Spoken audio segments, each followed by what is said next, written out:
components of controlling dust and keeping ourselves healthy. So in terms of what are the elements in building a proper system, and I'm going to go through these quickly. Airflow is a big component, so air speed, air volume, and CFM, which is cubic foot per meter, I believe, CFMs? Per minute, sorry. What that does is it tells you how effective the suction is that's coming through to take the dust out.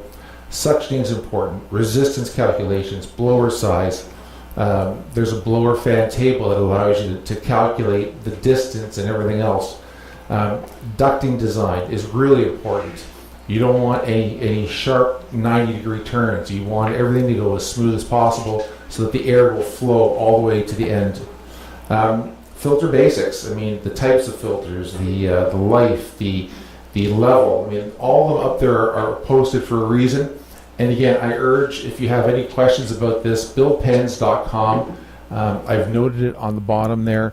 Has all the resources available. It's an excellent, excellent website to help you through if you have any questions on it. Ducting components. Well, there are two different types. Obviously, there's metal and there's plastic. And we have metal in our shop. Now, typically we say don't use HVAC metals for your shop dust collection systems, because typically if you have the proper suctioning, they'll end up crushing. So there is spiral tubing out there. It's expensive, but it's worth it. Plastic works as well. You have things like the blast gates. And for those that are not familiar, a blast gate is a very simple maneuvering process. Basically, it's like a guillotine when you think about it, and you just push down, that's opened, and that's closed. It's just that simple. Now, in our shop here, they're automatic. They're not automatic to open and close, but when the dust collection system goes on, you need to make sure that either you've closed all the other ports or you've opened the one that you need specifically for the tool that you're working on, right? So it's just a matter of opening it up. Are the gates really expensive?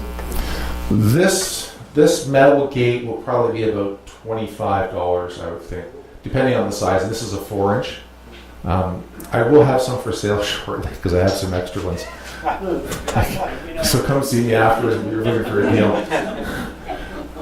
But so blast gates are important. You can get plastic gates as well. I mean, there's different types. You can actually make your own. I mean, it's up to you guys. The flex hosing and the clamps.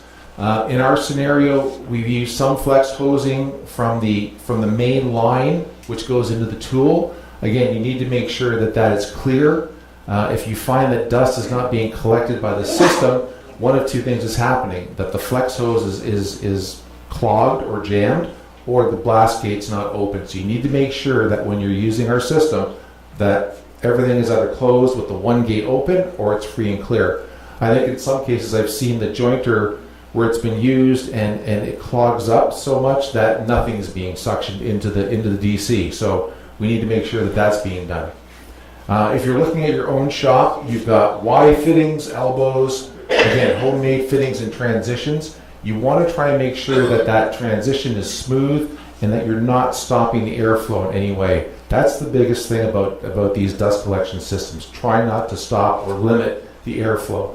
One of the things I did is that there's a place in Oshawa where you can get fittings like this, and they will actually make fittings that go around this side and on your connection, which gives you a really solid fit.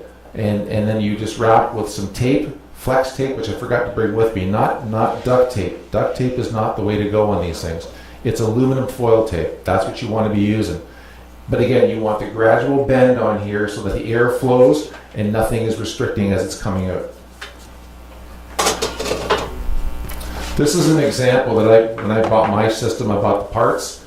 This was a homemade version.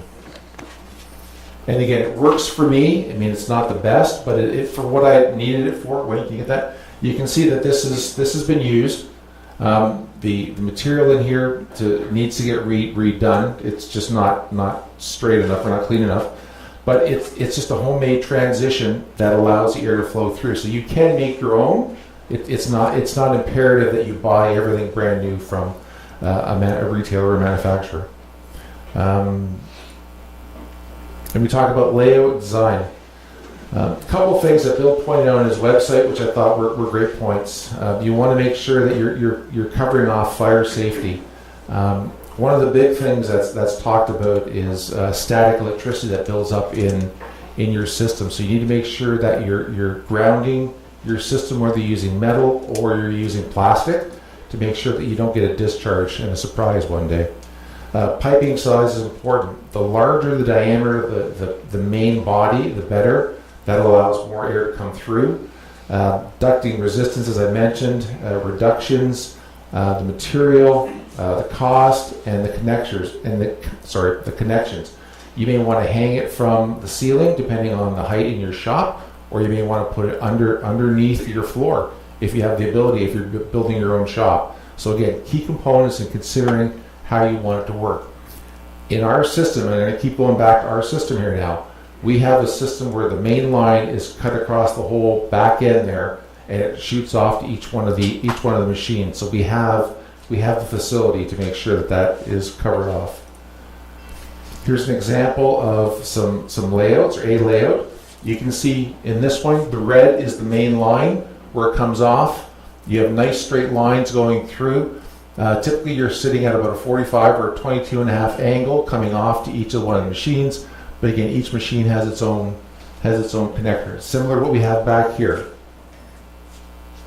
Here's some in-shop real images I picked up off the web. And again, you can see the main line. This gentleman has put it on top. He's got his clamping up there, and he's going to each one of his machines. Here's another example where they're using metal. And you can see at the top here, he's got tape. He's taped off each of the connection points. He just wants to make sure that he's sealing off the any opportunity for air to get out. Here's another one with plastic. And again, these are the bigger lines in the bigger shops. But then here you're using just a regular 2.5 inch system, right? And this is a very basic one. Not the best picture, but you can see here, you've got rigid with the canister, where you've got the flex hose and the main line. You've got the air cleaner. So for what that is, that's not a bad little scenario. And there's a tighter version, kind of looks like Dick's place. It's so tight in there. But at least he's... And that's it. So does anyone have a question?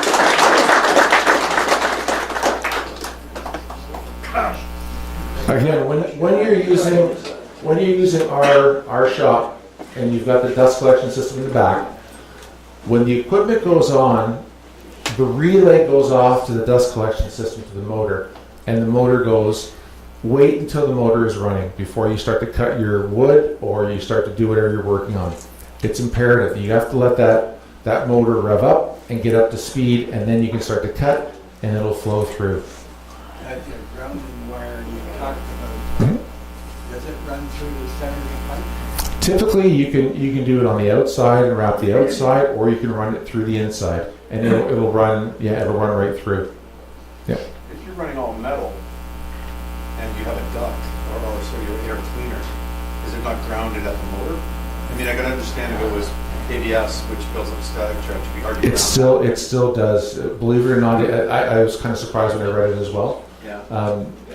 But it does have the ability for static, and you need to watch out for that. The other thing that I just realized when I was doing my own system, putting your piping on your ducts next to your water supply, it does affect it, and it creates a corrosion that you have to be wary of on your water pipes, on your copper pipes.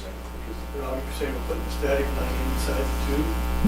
Personally, I wouldn't do it because chances of making clog. Is that something there's going to catch? You can do it on the outside. You can do it on the outside. Yeah. Just wrap it around. Yeah. Anyone else? Any questions?